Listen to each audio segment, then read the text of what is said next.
Hello guys, welcome to ignited mind classes. और आज हम पढ़ेंगे क्लास 8 की साइंस का चैप्टर नंबर 2 जिसका नाम है माइक्रो ऑर्गेनिजम्स।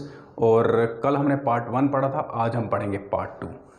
तो चलिए बोर्ड की तरफ देखिए। माइक्रो ऑर्गेनिजम्स हमने कल स्टार्ट किया था। हमने बोला था कि माइक्रो ऑर्गेनिज्म क्या होता है। भाई माइक्रो ऑर्गेनिज्म बहुत ही छोटे छोटे ऑर्गेनिजम्स होते हैं जो हम नेकेड आई से नहीं देख सकते। इनको स्पेशली देखने के लिए हम माइक्रोस्कोप का यूज़ करते हैं, ठीक है, हाई पावर वाला।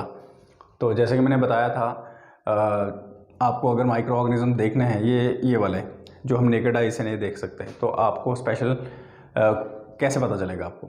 आप चाहे पॉन्ड का पानी लें, चाहे आप कर्ड लें, चाहे कोई भी, मतलब कि जैसे मैंने कहा था कल, ग्लास ऑफ वाटर में आप सॉइल डालें तो सॉइल को नीचे सेटल होने दें। जब वो सेटल डाउन हो जाएगी, अब उस ड्रॉप ऑफ वाटर को आप स्लाइड पे डालें, उसके बाद कंपाउंड माइक्रोस्कोप के नीचे देखें तो आपको हर एक चीज़ जो है अच्छी तरह समझ आ जाएगी कि माइक्रो ऑर्गेनिज्म क्या होता है। जो आपको दिखेगा वही माइक्रो ऑर्गेनिज्म होगा, ठीक है।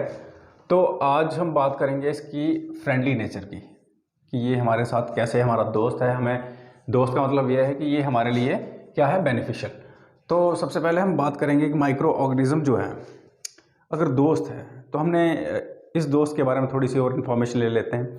देखिए, ये माइक्रो ऑर्गेनिज्म जो है, चाहे ठंड कितनी भी हो, जैसे हम अंटार्कटिका की ठंड, आपको पता है अंटार्कटिका में माइनस में टेम्परेचर होता है, या फिर और कितनी भी गर्मी हो, हॉट स्प्रिंग्स की बात करते हैं, तो इतनी गर्मी ये झेल सकता है।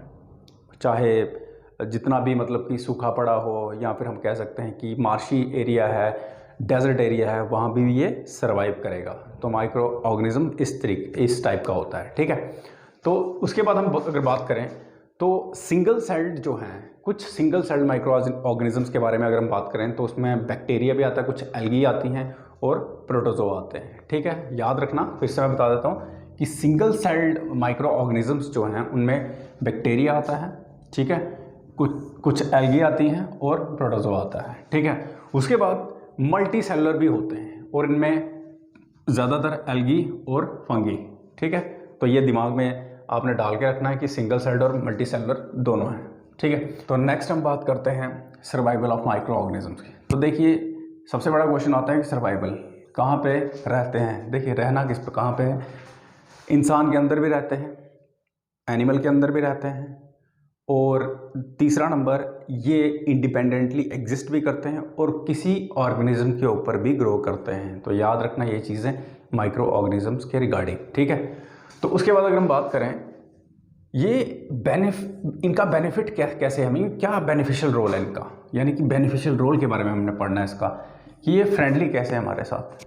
फ्रेंडली मीन्स कि हमारे लिए कैसे बेनिफिशियल है ये। तो चलिए पढ़ते हैं। अब देखो, सबसे पहले ये ब्रेड बनाने में, कर्ड बनाने में और केक बनाने में काम आता है। वैसे ब्रेड और केक को छोड़िए, दही तो सभी खाते होंगे। तो आपने देखा होगा ये मिल्क में, जब हम मिल्क में मतलब कि हम ये मतलब कि वही हम जब दही बनाते हैं तो होता है ना वो थोड़ा सा खट्टा सा, वो क्या होता है, वो वही तो है माइक्रो ऑर्गेनिज्म, जो मतलब कि इसमें जाके मल्टीप्लाई होता है और सुबह तक आपका दही तैयार हो जाता है। रात को लगाते हैं, सुबह तैयार हो जाता है। वो बेसिकली क्या होता है, वही माइक्रो ऑर्गेनिज्म जो होता है वो इसके अंदर मतलब मिल्क के अंदर जाके क्या होता है, मल्टीप्लाई करता है अपने आप को फास्टली, और सुबह तक आपका जो दही जम गया होता है, ठीक है। अब देखिए, ये तो आ गया आपका प्रेपरेशन ऑफ ब्रेड, कर्ड और केक। आगे हम पढ़ते हैं इन्वायरमेंट क्लीन करने में भी इनका रोल बहुत इंपॉर्टेंट है। जैसे एक एग्जांपल दे देते हैं, जैसे सुनिए, कई बार देखा होगा आपने, हम सब्जियां बाहर फेंक देते हैं तो वहाँ पर माइक्रो ऑर्गेनिज्म जो है उस पर उसका रोल क्या होता है, वहाँ पर सब्जियों को डिके कर देता है, या फिर जंगली जानवर मरा होता है उसको भी डिके कर देते हैं। तो इस कारण क्या होता है कि जो इन्वायरमेंट है उसको क्लीन अप करते हैं, ठीक है। अब हम बात करें इसका मेडिसिनल, मतलब हम कह role in preparation of medicine. तो कहने का मतलब, इसको माइक्रो ऑर्गेनिजम्स को हम यूज़ करते हैं मेडिसिन बनाने में, यानी कि मेडिसिन जो आप दवाइयाँ खाते हो, अंग्रेज़ी या फिर कुछ भी और, तो ये मेडिसिन बनाने के काम भी आता है। जैसे टैबलेट्स खाते हो बुखार की, पैरासीटामोल, ठीक है, और भी काफ़ी सारी होती हैं, ठीक है।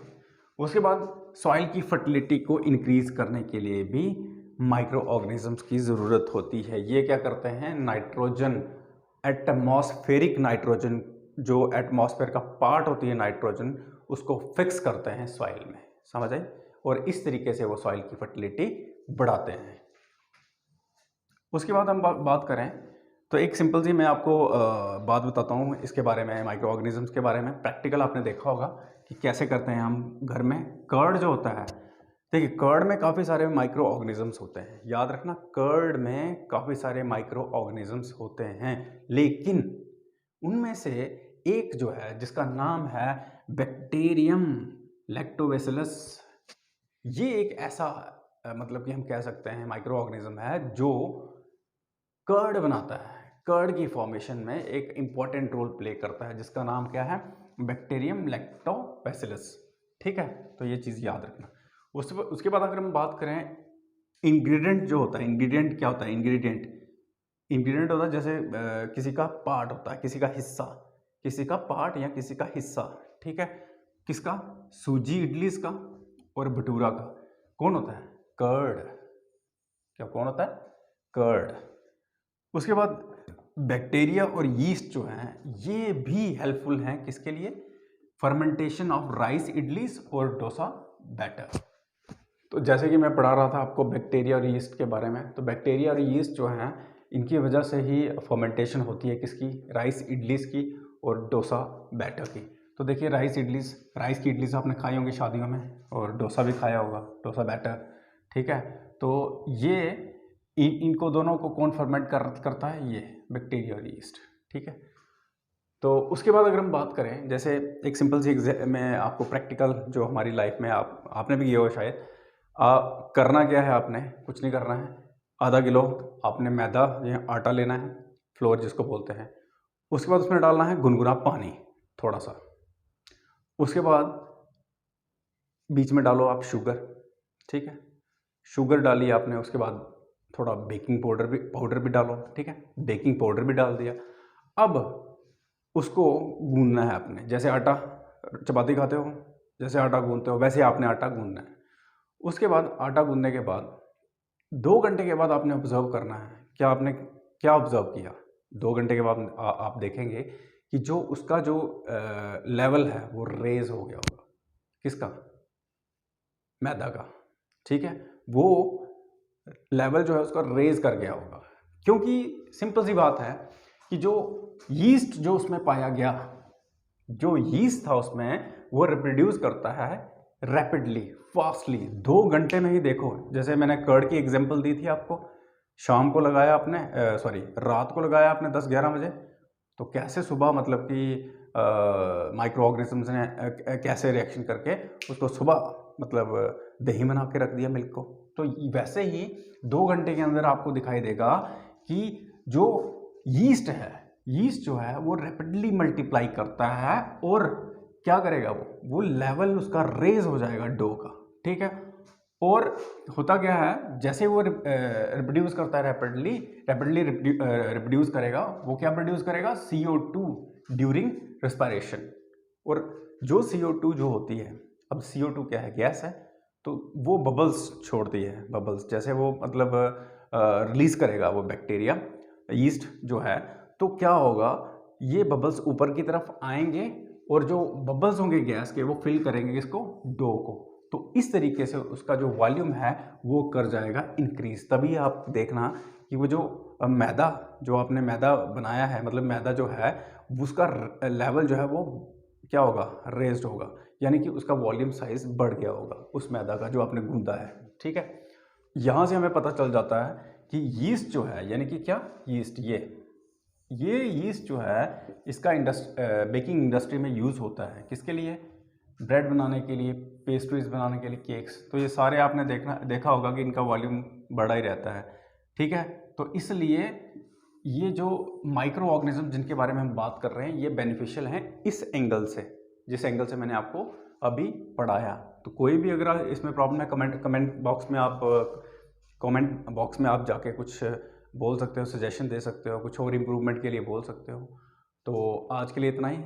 थर्ड लेक्चर यानी कि लास्ट लेक्चर, जिसमें 20-25 मिनट का लेक्चर होगा कल, तो मतलब उसमें आपको पूरा डिटेल में पढ़ाया जाएगा, फिर से एक बार रिवाइज किया जाएगा।